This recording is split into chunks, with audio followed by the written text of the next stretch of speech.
Hi, everybody. This is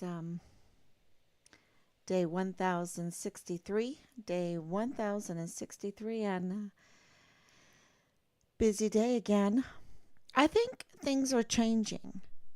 When I see t shirts of people saying they need to disband the FBI, when I see the distrust in Washington, D.C. on every aspect, the DOD, the DOJ. I mean, I know that the Pentagon is not in D.C., but where the military is now being distrusted, that is a real new one for me and in my life. Um, and I think it's a deserved distrust because we have given them everything for so long and everything. And now it's they have betrayed us. We have 44 four-star generals, y'all. We only had 7 during World War II, and we had 13 to 14 million service members during that time. We have 1,300,000 now, 1,300,000 now, and of those, um, I don't know if they're in good shape. Okay, I don't know um, because I'm hearing a lot of bad things. And if you have your soldiers at Fort Bliss, which is a very, very important military installation in the United States, um, allowing, you have the security there, allowing a 14-year-old girl to live in the barracks with soldiers to be prostituted out. I think that I don't think we're army ready. I don't think there is the discipline there. I think that there has been a green light for all sorts of crime, especially pedophilia. It's all over, and I think it's because you need a lot of customers, right? You need a lot of customers if you're in the business of child sex trafficking. If you're in the business of sex trafficking, child sex trafficking, you need a lot of customers, and you need a lot of customers willing to pay the money. And so, who better to try to convert over to pedophilia would be our soldiers that are given $25,000, $50,000 in enlistment bonus money, and then you groom them into thinking that it's okay to molest, sexually assault. That's rape, y'all. And it doesn't even matter. There's no way a 14-year-old can consent, you see. It's just they're children. They're children. And, um, children are very malleable. So we have to protect them. And so there's no consent uh, accepted from any child. And this is a green flag going up on our military installations. And thank you for reminding me to check if I'm on.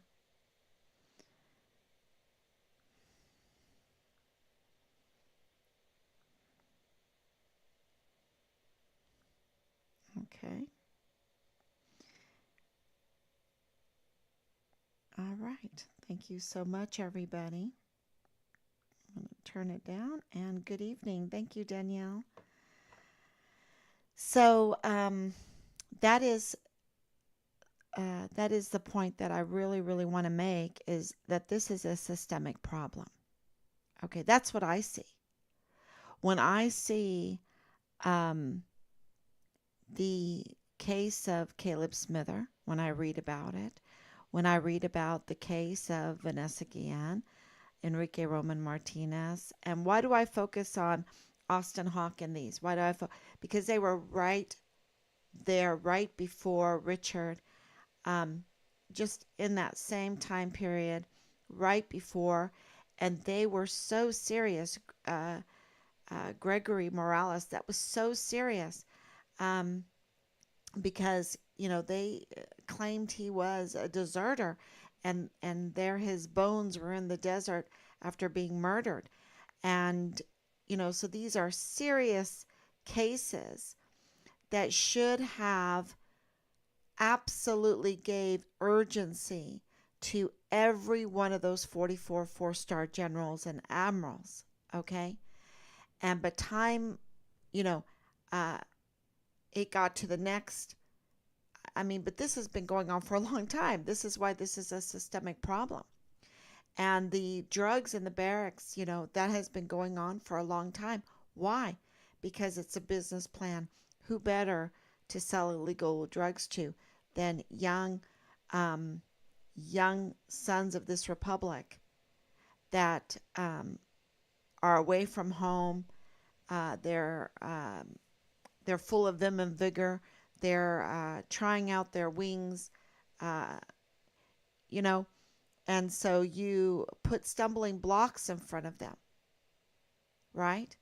And, God says, you do that, put a millstone around your neck and throw yourself in the abyss, right?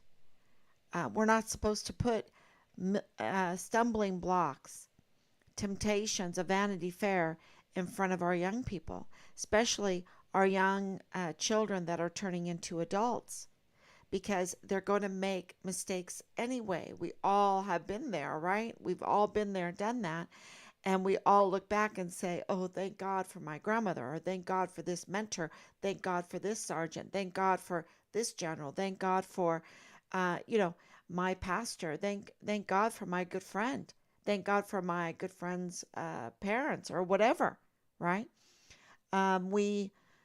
We look back and we are very appreciative of people that have helped us through or prevented us from making even worse mistakes.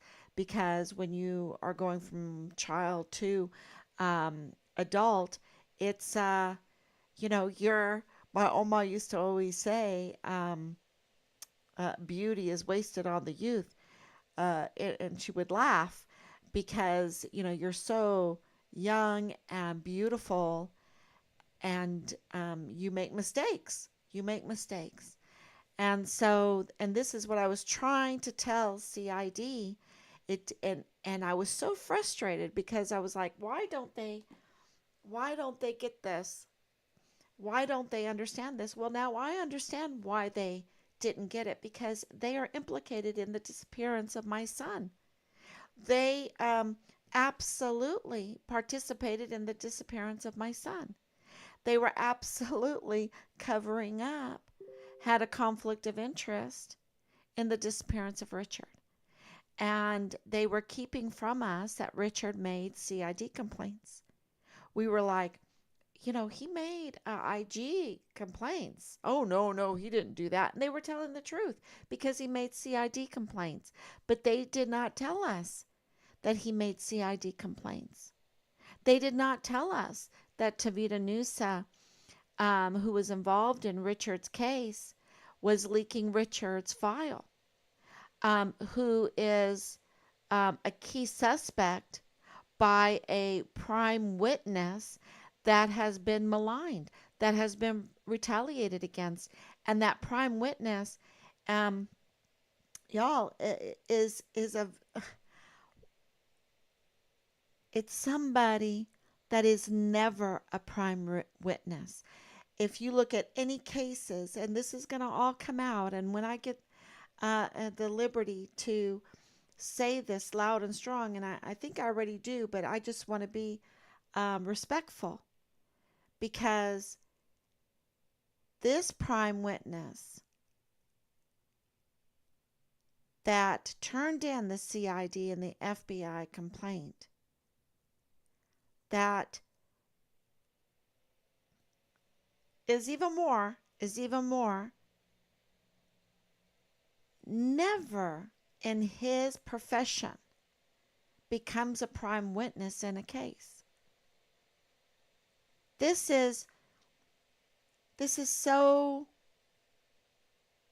incredible, so unusual, so magnificent in the respect that this person had the courage to do this and knowingly have ramifications, knowingly that there were going to be some retaliations. And we're very, very grateful. And that is exactly what happened, the retaliations. And I can tell you that that is absolutely the truth. Absolutely the truth. And what that does is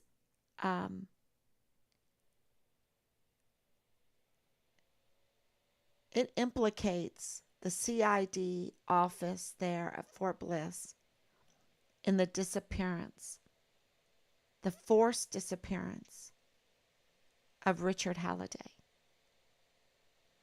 And we have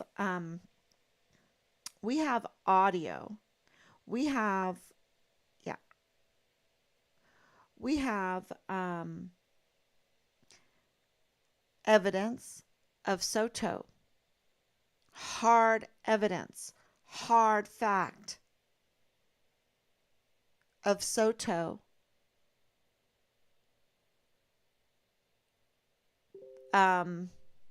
interfering in this. And Soto, if you don't know who Marlon Soto is, he is or was the senior special agent or the special agent in charge for the office there on Fort Bliss, who I talked to for hours and hours and hours and hours.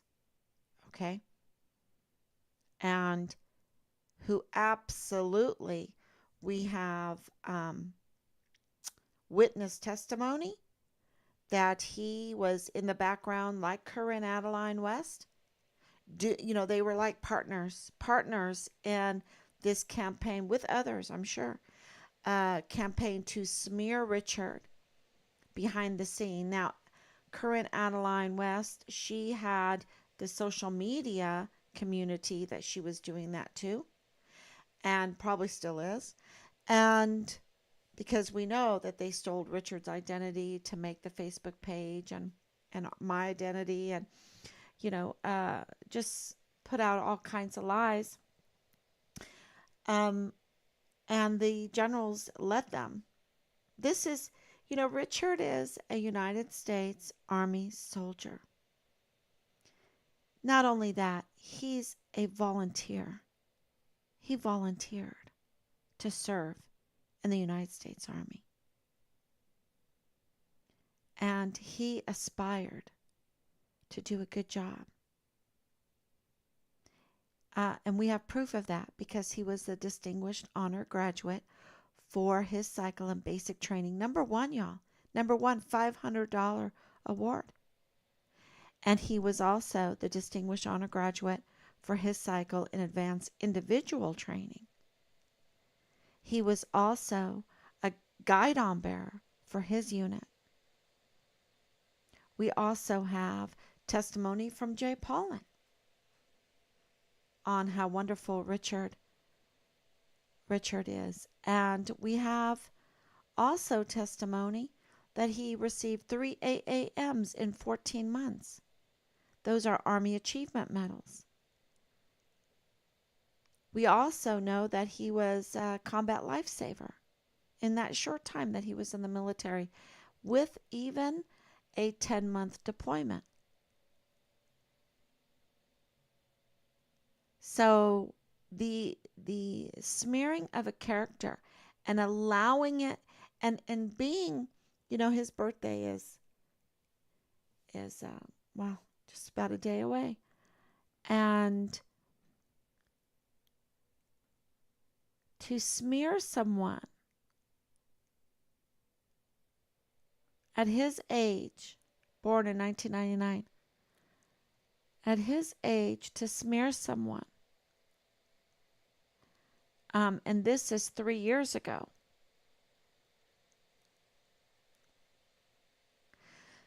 is so, and for the generals not to have his back, for his commander, who, Captain Park and Captain Yoshida. I know Captain Park is And also First Lieutenant Micah Brown. I know that they're West Pointers, but they're up to no good. They're up to no good. I can tell you that right now. They are up to no good. They did not tell us that Richard was a whistleblower. That means they're up to no good. Because we had other soldiers that said, oh my gosh, the IG were all over the barracks because of Halliday. There was racketeering going on. We had the command sergeant major saying they brought in girls. We brought in girls during the COVID lockdown for the parties. Now, did they ID these girls? Were they 14 years old? Were they younger?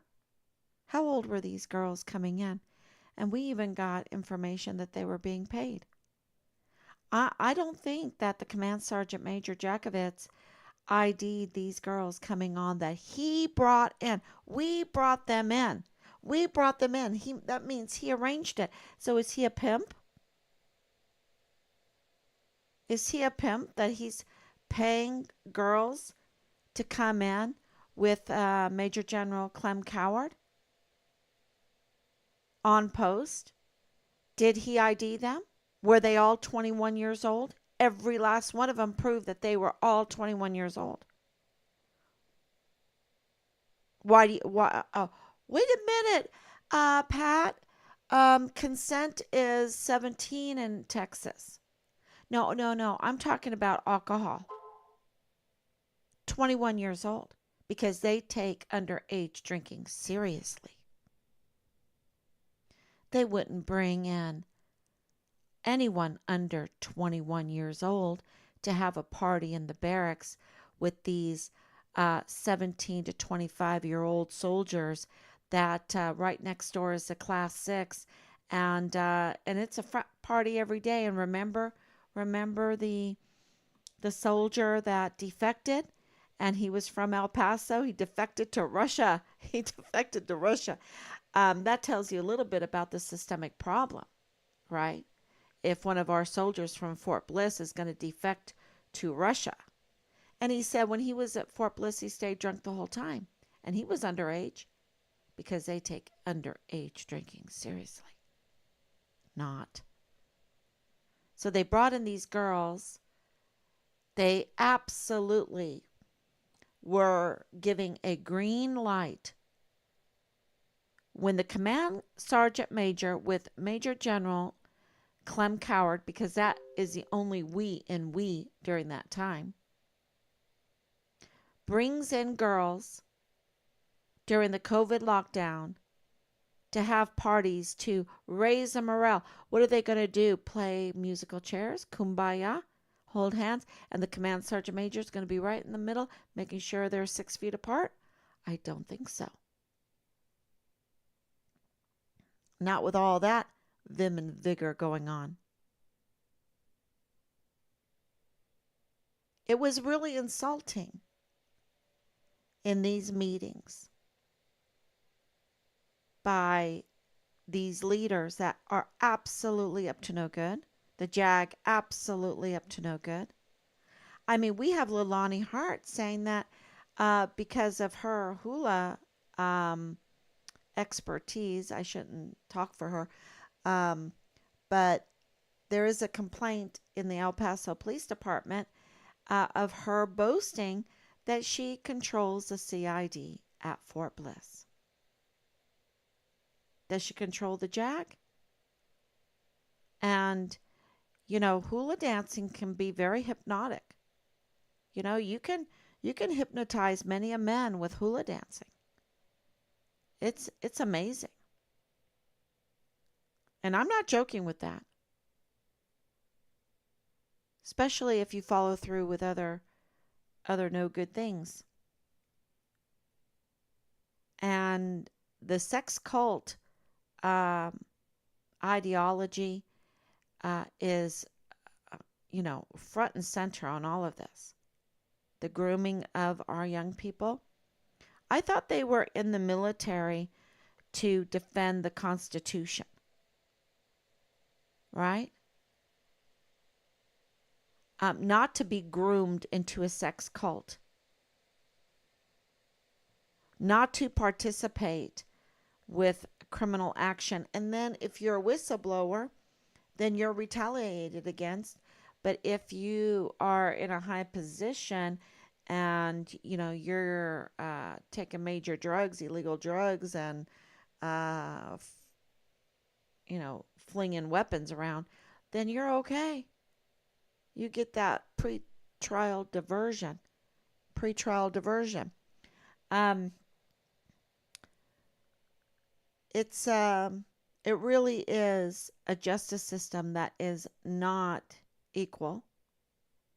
And what they did to Richard is very interesting. And I want to talk about it today because, um, we can almost compare. There is a comparison with A Few Good Men. And I believe that somebody else had made a comparison already on paper, A Few Good Men, comparing Richard's case with A Few Good Men. Can you believe that? That a person would compare Richard's, and it wasn't me. But I think that it's pretty interesting. That the thing that you have to keep in mind is A Few Good Men. They're going up. The setting is a military justice system.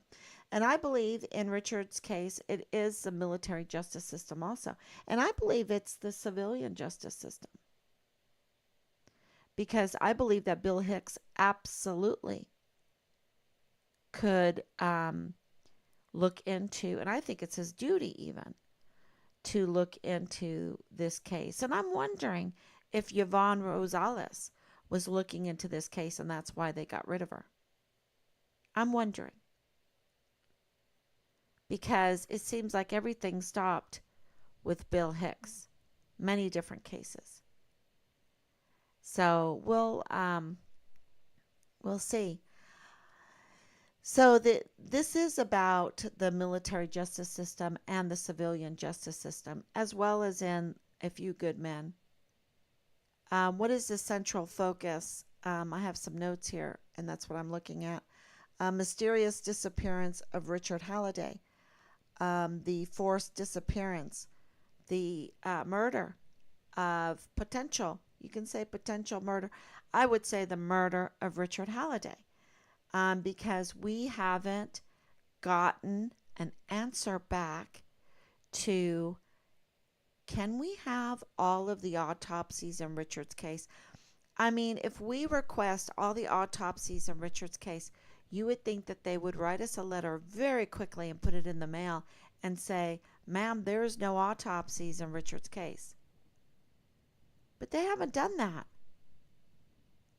They haven't done that. And another reason why I believe this is the murder is because you have Nadal Baim, the FBI man, state to the Dollar General cashier that he was with the FBI.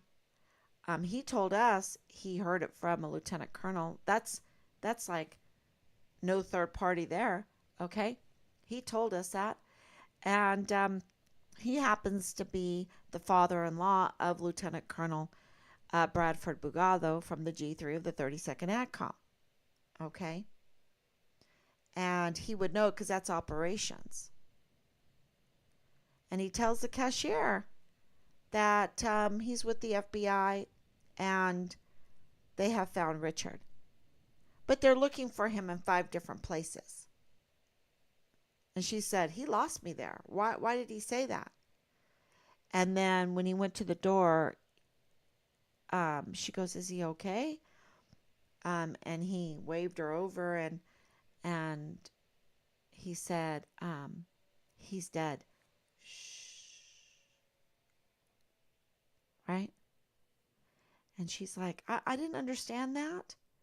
But now, if you take into consideration the lead of the autopsies, the locations, and I'm wondering if they took pictures, because if you find remains, you take pictures, right?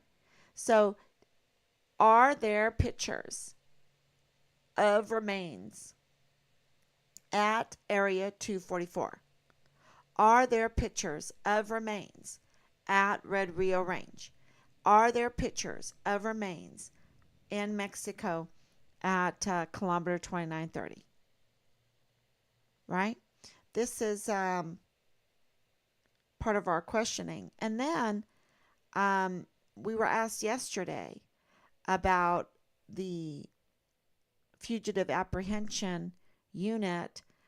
It was a team of two that came to our house. They are an assault team from an assault unit. My husband clarified that with me. He goes, they're not like just the police that come to your door, you know. This is an assault team. They're in full battle gear. And I'm like, yeah. They're meant to intimidate. Yes, absolutely. And now we can't get them to produce a warrant for what they did. We can't get them to produce a warrant. And we are so nice. We cooperate. We cooperate. We cooperated that day because if you don't cooperate, you could be arrested, right? You could have charges levied against you. So of course we cooperated, and we were happy to cooperate because we knew that maybe somebody was going to do something now. Was short-lived. But the other thing that there's so much, because this is all ties together into one picture, that Richard wasn't a threat to anybody, a risk to anybody. They did not think he was there. There was no probable cause. Because there was no probable cause, there's no warrant. Because there was no urgency of him being a threat to anyone, they cannot do what they did without a warrant because sometimes there are exceptions. But what this tells you is that this was used to be an asymmetric warfare tactic against the family, to intimidate the family, because there was nothing there. There was nothing there. And they absolutely knew that there was nothing there when they came in to talk. And they have the body cam, I'm sure. They have the recording of that. And so that would absolutely prove that they had no probable cause to feel that Richard was there to search our house, to go to the back door, nothing. And we're asking for that also. We're asking for everything across the board because our rights were violated. So I guess that reaches a little bit more. It's a little bit different than A Few Good Men, but because this has come in to a retaliation of the family and a retaliation of a prime witness against prime suspects. Prime suspects that are said to have murdered or participated in the murder of Richard, or the dissemination of his remains, the dismemberment of his remains, the getting rid of the evidence, the leaking of his file. And if that happened on the 23rd of July 2020, and the reports are that the partial remains were found at Red Rio Range 28-29 July into the 5th of August, because they found it 2 different times, then in September there it makes sense that they weren't worried about Richard because he wasn't alive. It's all like a cover up. It's all a cover up. And then it makes sense out of the yellow Interpol. They couldn't put a red Interpol. And I'll tell you another reason why they couldn't put a yellow Interpol. I don't think they even issued an AWOL status until, I would think, about the 31st of August. Because we have, and this is where Senator Ted Cruz comes in, because now he's a key witness.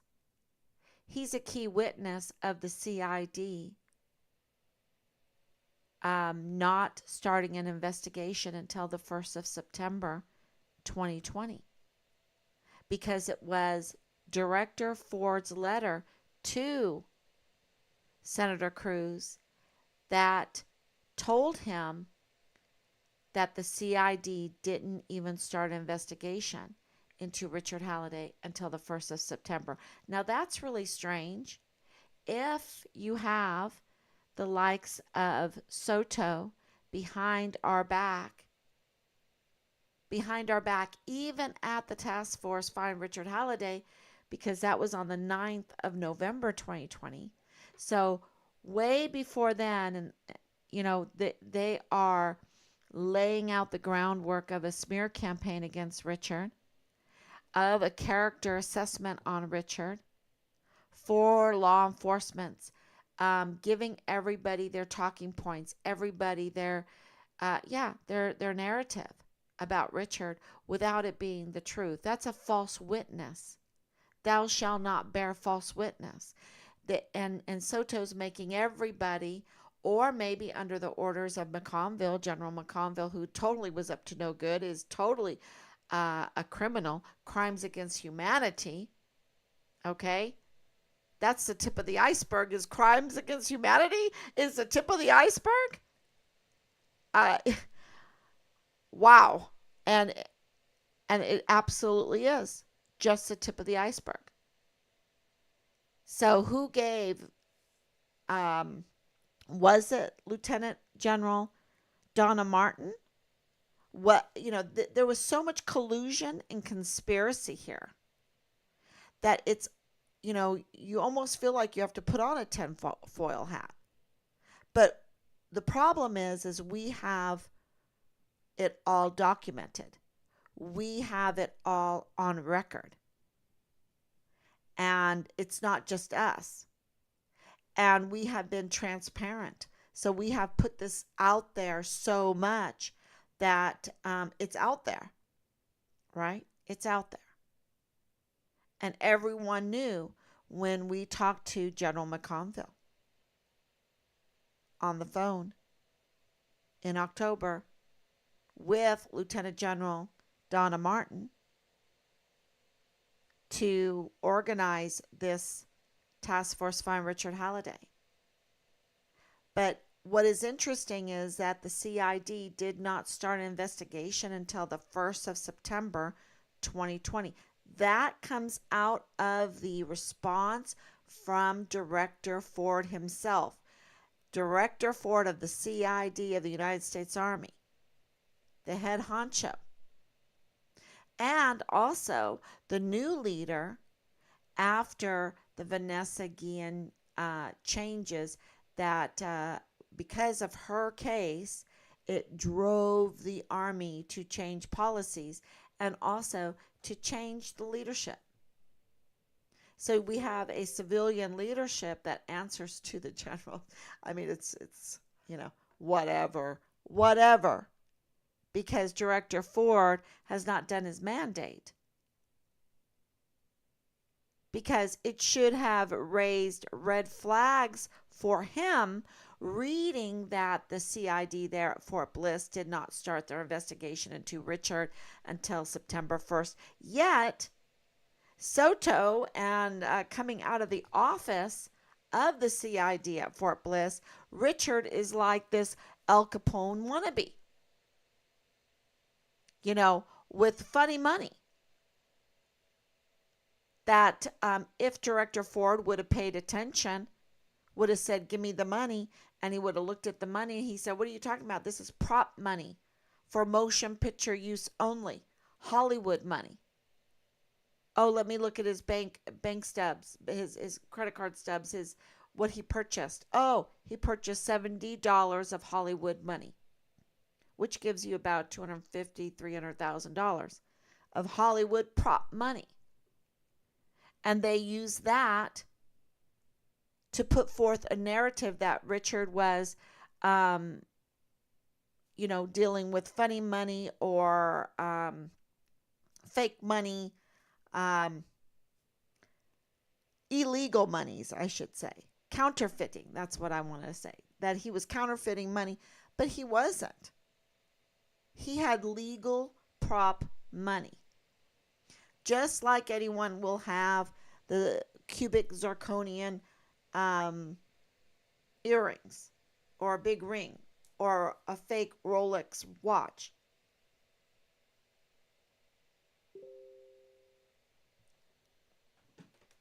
And I think some people might have gotten greedy, thinking maybe it was real or something. I don't know.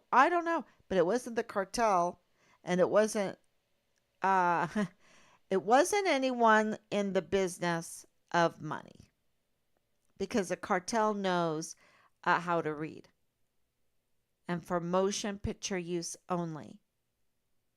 So there has to be something more around this money for Agent Soto to grab a hold of that and use it against Richard behind the scenes and everything. But the point that I'm trying to make is it didn't stop there. They tried to smear him every which way, even from the guard mount, the military police guard mount. Okay, that's right there in the same building as the CID. And so they were on a smear campaign, which means they were on a cover up. And this didn't happen until, I don't know, the investigation happened starting September 1st.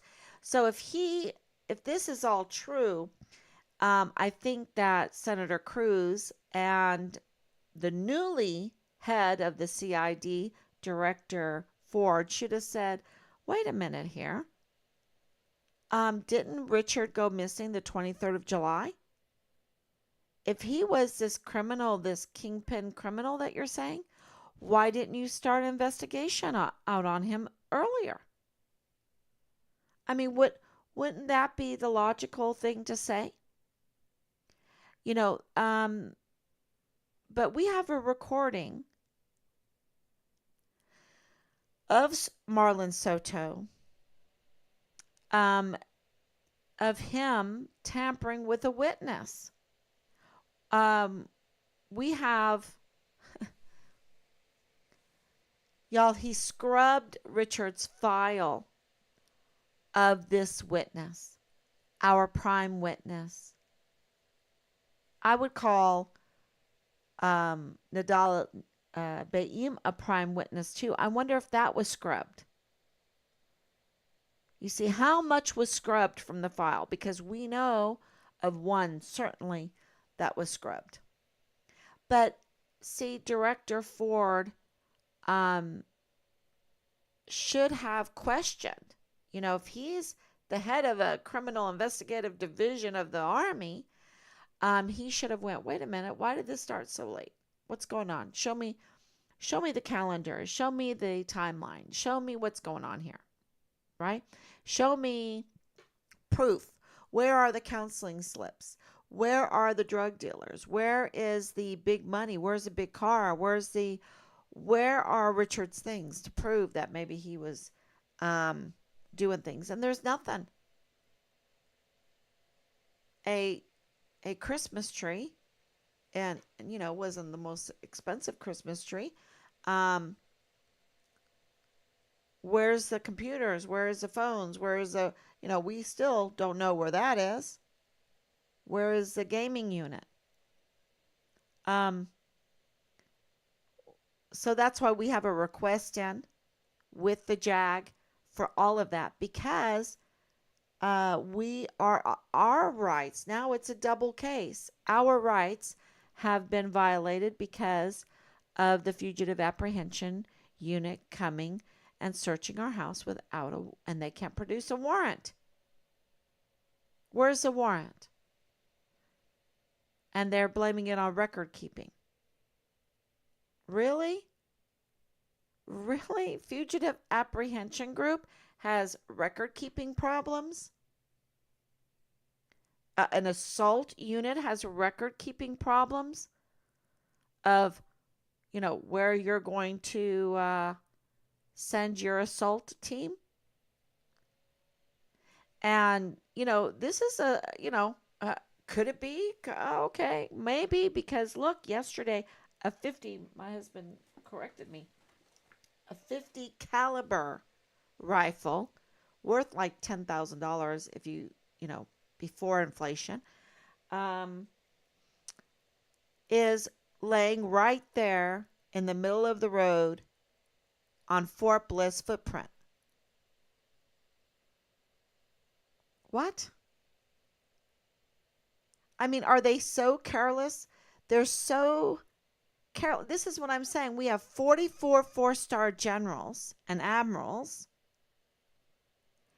and there's so much carelessness. So don't tell me that would have happened with Patton and MacArthur and the other 5 generals during World War II. There was discipline, right? We had to fight a war. And we've been at war for decades, and we have a 50 caliber rifle just abandoned in the middle of a street there on the Fort Bliss footprint.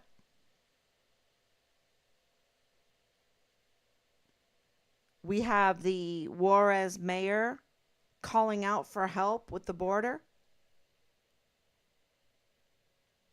which I believe.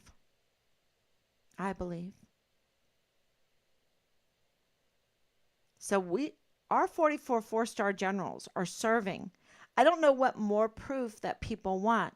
And this is not going against the Army, going against the Air Force, going against our military. This is not that. This is me blowing the whistle and saying, I think we're being attacked from within. I think there is a Trojan horse here. I think a Trojan horse rode in. Maybe it was a stealth one in today's world, and they have taken over our stars, our 4 stars. And we need to get them out of our uniforms, out from under those stars, because they're criminals, y'all. No way should we have this kind of systemic problem with 44 four-star generals and admirals. No way. And so that's another little different thing about Richard's case with A Few Good Men. But maybe a similarity, because it was the senior officers protecting their own, right? It was.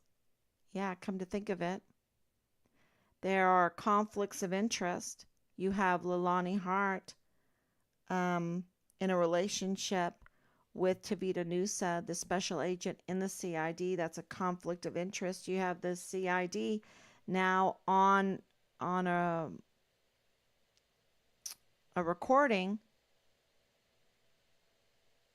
that proves that he was interfering and expunging. I'm trying to get all these legal words. Scrubbing what he didn't like from Richard's file that would implicate Leilani Hart, Tavita Nusa, or the perpetrators, um, the key suspects, right? Yeah. So we have that. And so we were brainstorming, what can we do? What can we do if there's so much cover up at this high of level with these broad agencies? Because we all know that the FBI has let us down, betrayed us. We know that the military has betrayed us. We know that the Department of Justice has betrayed us. We know that the Department of State, maybe this Department of State has a little bit in there. Um, but what do we do? And we have to appeal. We came up with lots of steps. And the first step is to appeal and give General Eisenhower a chance, Major General Eisenhower a chance. He's a flag officer, 2 stars. He is in charge of Fort Bliss, and he was left a total mess by the absolutely terrible Sean Bernabe the Terrible. That I would love to see him out of the uniform and out from under those stars, because it's bad. It's so bad what he did. It's so bad. And people, they limit how many people can go with you in the meetings. They don't limit themselves, of course, but they limit you. And the reason why is because they don't want anyone to witness their evil deeds. Okay? They don't. They're charm school evil tactics. I really believe that. Um, so we have now young girls being pimped out into the barracks. You think the 14-year-old was the only one? I don't think so. I don't think so. I remember the day I learned how old Belen was. And then with this, the girls being brought in during the COVID, and all the case after case after case of the pedophilia.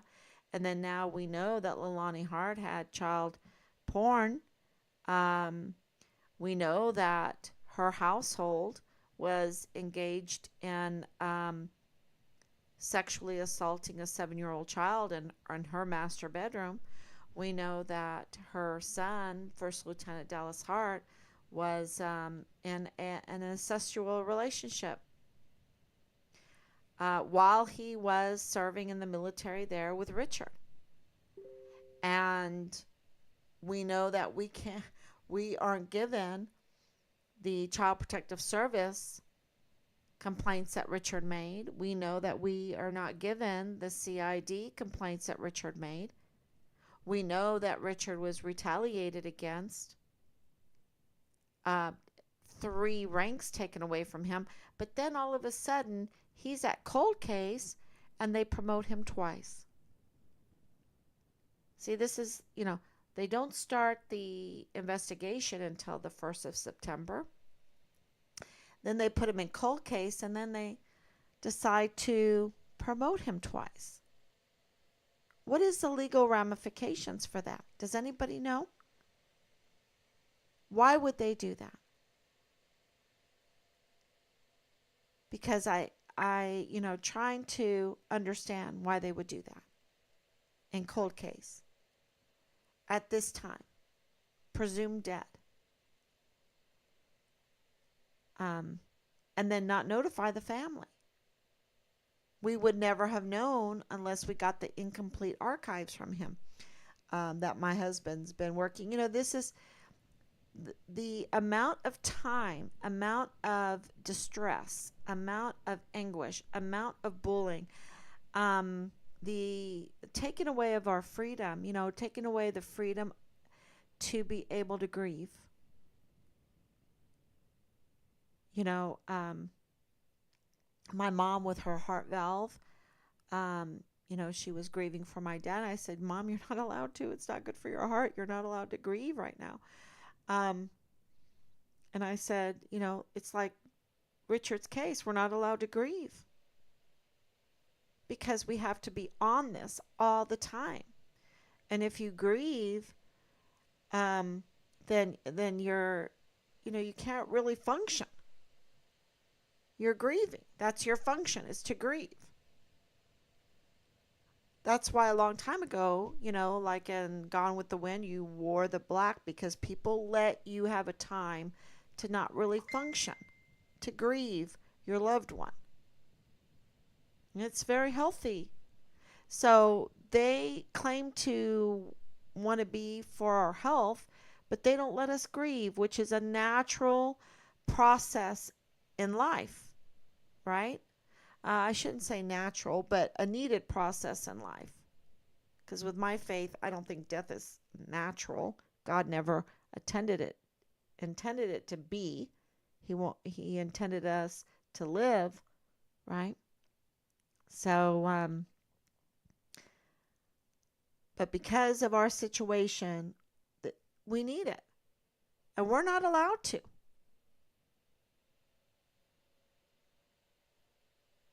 So what they've done is so evil. And just the conspiracy and the colluding, and here we are, they're telling us, oh, put together a presentation about Richard. Put together a presentation about Richard, right? So that we know who he is, right? But that's November 9th. But all the while, they've got their team working in the dark, in the back, underneath, stabbing us in the back, stabbing Richard in the back, because they're conducting a smear campaign on him and telling lies that are easily debunked. And they were debunked the minute that Director Ford wrote that letter to Senator Cruz and said the CID didn't start investigating Richard until the 1st of September 2020. And I'm thinking that that's a lie, because Richard had a file with the whistleblowing, right? He had a whistleblowing file. So did they expunge that? Did they just get rid of that whole whistleblowing file? I mean, we know that video was tampered with, video is missing. Where is the CCTV footage? Where are the pictures? Did they take pictures of his remains, of the murdered areas? Why can't they say no to any of that? So how is, to go back to comparing Richard Halliday with A Few Good Men,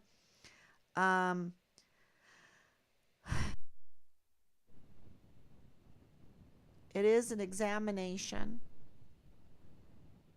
of the Few Good Men is an examination of the military justice system, but in Richard's case, it is implicating the military justice system. In A Few Good Men, it's a pursuit for truth and justice in a high-profile military trial. In Richard's case, it's searching for accountability. Truth, justice, and accountability, yeah. With A Few Good Men, it's cover-up attempts by senior officers. And I would say in Richard's case, it's a cover-up attempt by leaders of many agencies. You could say Soto, but I would say that the heads of these agencies, like Director Ford, they're no dummies. They're no dummies. So they're up to no good then. And the same thing with these four-star generals. They're no dummies. Then they're up to no good. And we know that about McConville. Um, so, in A Few Good Men, the investigation into circumstances were surrounding Santiago's death. And Richard's case, um, it's about his forced disappearance. But I'm thinking it's about covering up his death also. That's my opinion. In A Few Good Men, they're uncovering a broader conspiracy and hidden motives. And in Richard's, it is a large conspiracy. Collusion, too.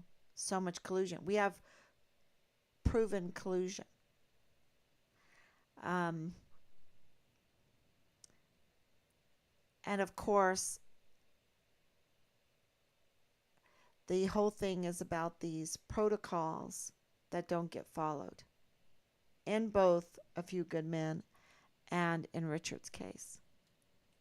And the 14-year-old's case, right? I mean, and Caleb's case. Protocols are not being followed. And I just was listening to Caleb's mother talk in her TikTok saying, isn't it your duty to go and have a face-to-face, check on your soldiers face-to-face? Isn't that your duty to have a face-to-face? And that's talking to the NCOs. And I was like, absolutely. So if she's saying it, you know it's systemic. Yeah.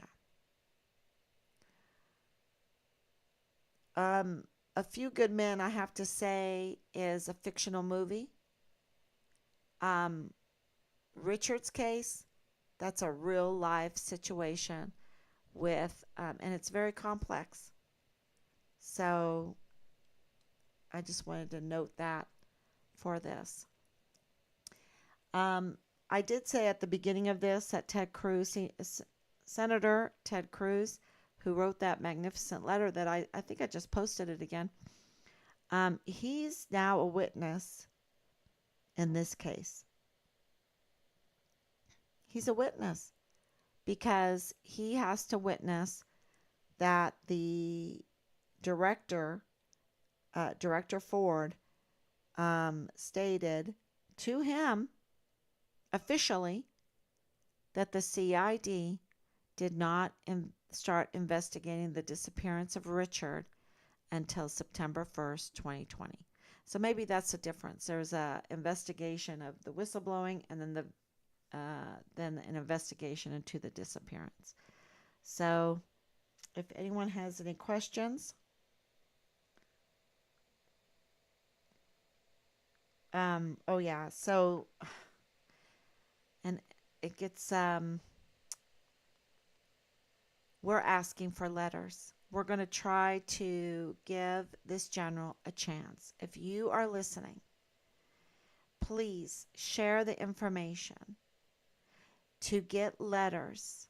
And if you want it to be a birthday present to Richard, that would be very nice. Very nice.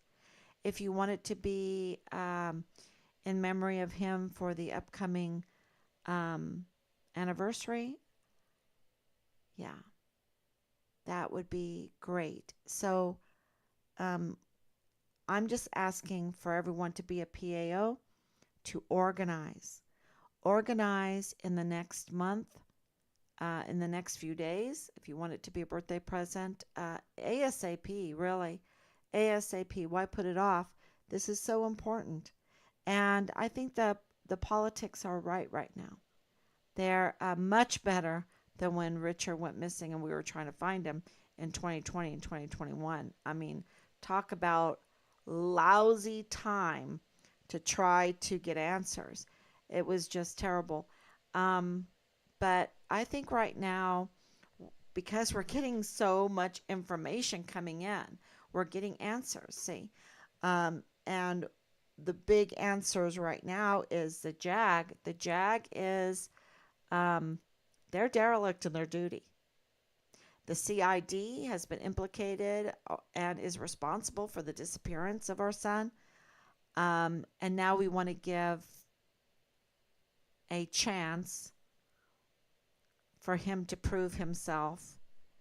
And I think that sounds so bold. I hate to even talk like that. I wasn't told to talk like that to a general, to a 2-star general. But here it is. Here it is. General Eisenhower, Major General Eisenhower, you were left a mess. We understand. I don't know what you're coming from. I don't know who you are. I don't know if you are serving foreign and domestic enemies. That's why you need to prove yourself. Because our 44 4-star generals just committed crimes against humanity on a large scale, and that's the tip of the iceberg. And what we have on Richard, what we share, is just the tip of the iceberg. When you put all this together, it's so huge. So, Major General Eisenhower, you need to prove yourself.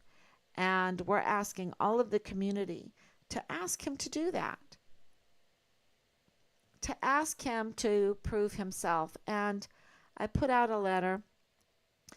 One of the main things is because the CID there, we have it on record, okay, that Soto was sponging, what do you call it? Scrubbing Richard's file of things that would help Richard get,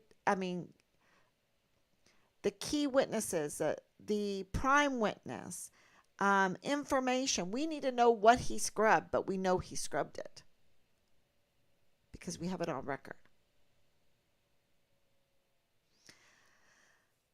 Yeah.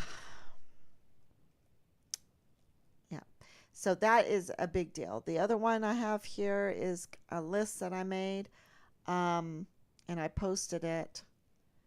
Let me see here. Yeah, I'm calling the community to definitely help us. Give, this is a birthday present to Richard, but it's also for our country, for our military, to give an opportunity for a Major General Eisenhower, to do the right thing for his country, to defend the Constitution, to show El Paso, to show Fort Bliss, to show the service members there on Fort Bliss that he can do the right thing. And I think we need to give, that opportunity, just like this live stream has given opportunity to Leilani Hart, to Tavita Nusa, to Dallas Hart. He called, and that's interesting. So, we're giving them opportunity to defend, to make sense, and we need to give Major General Eisenhower that opportunity too. And everybody's watching. And why? So I have it. Let's see. I have it right here.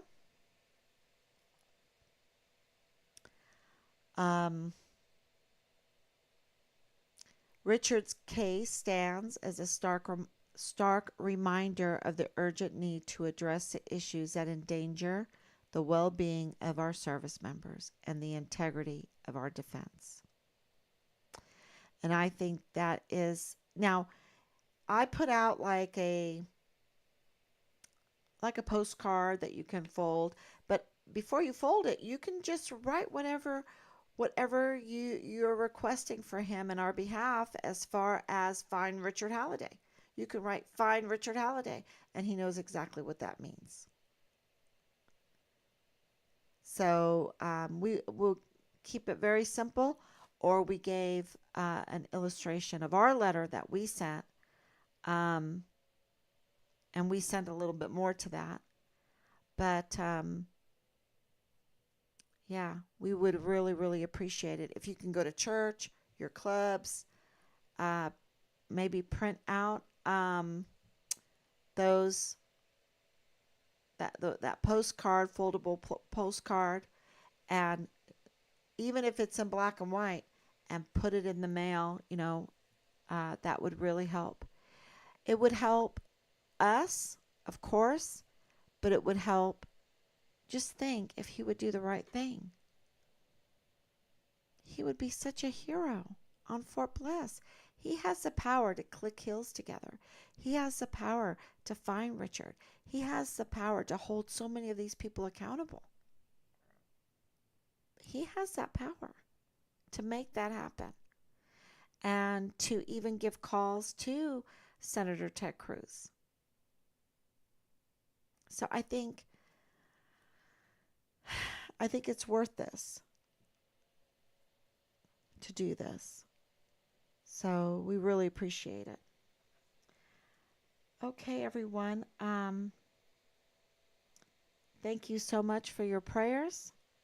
We love you. We appreciate that you come on for so long, 1,063 days. We still have the $150,000 reward for credible information leading to finding Richard.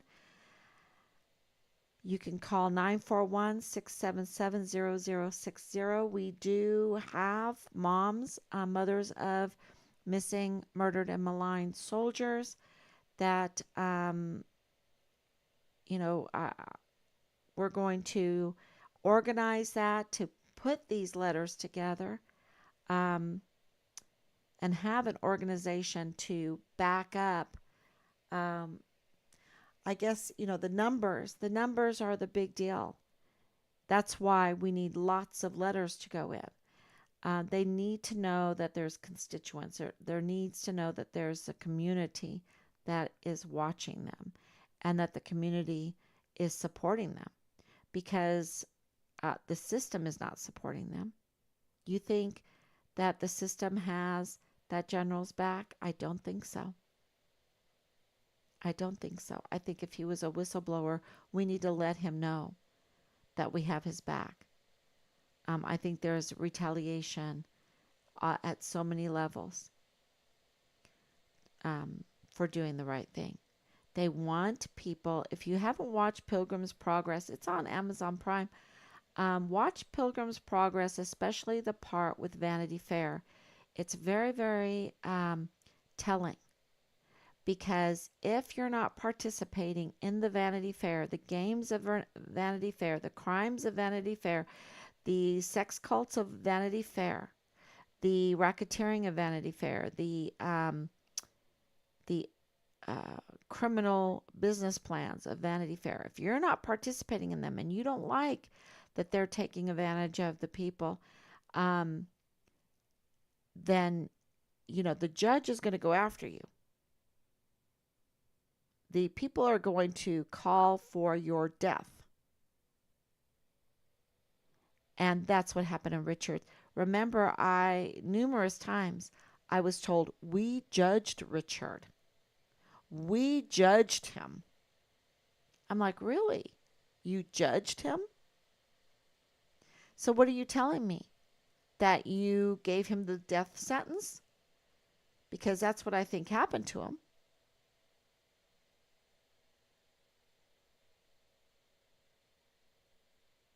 I didn't respond to it, but that's how I would have responded. We judge, and I would say, I think I did respond. I would say, look, there's $150,000 out. I don't know if it was that much at that time, but I was like, no, we judged him. And you see, the only thing that I think would keep people from trying to give us information to help us find Richard to get $100,000 or $125,000 or $150,000 would be because they were trying to save their skin because they knew Richard had been murdered, and they would be implicated in that. That's what that tells me. So I don't know. You give me your feedback. Um, please give us your prayers. Please also mail out that letter to Major General Eisenhower. Thank you so much, everyone. God bless you. And I will be back tomorrow, God willing. Bye bye.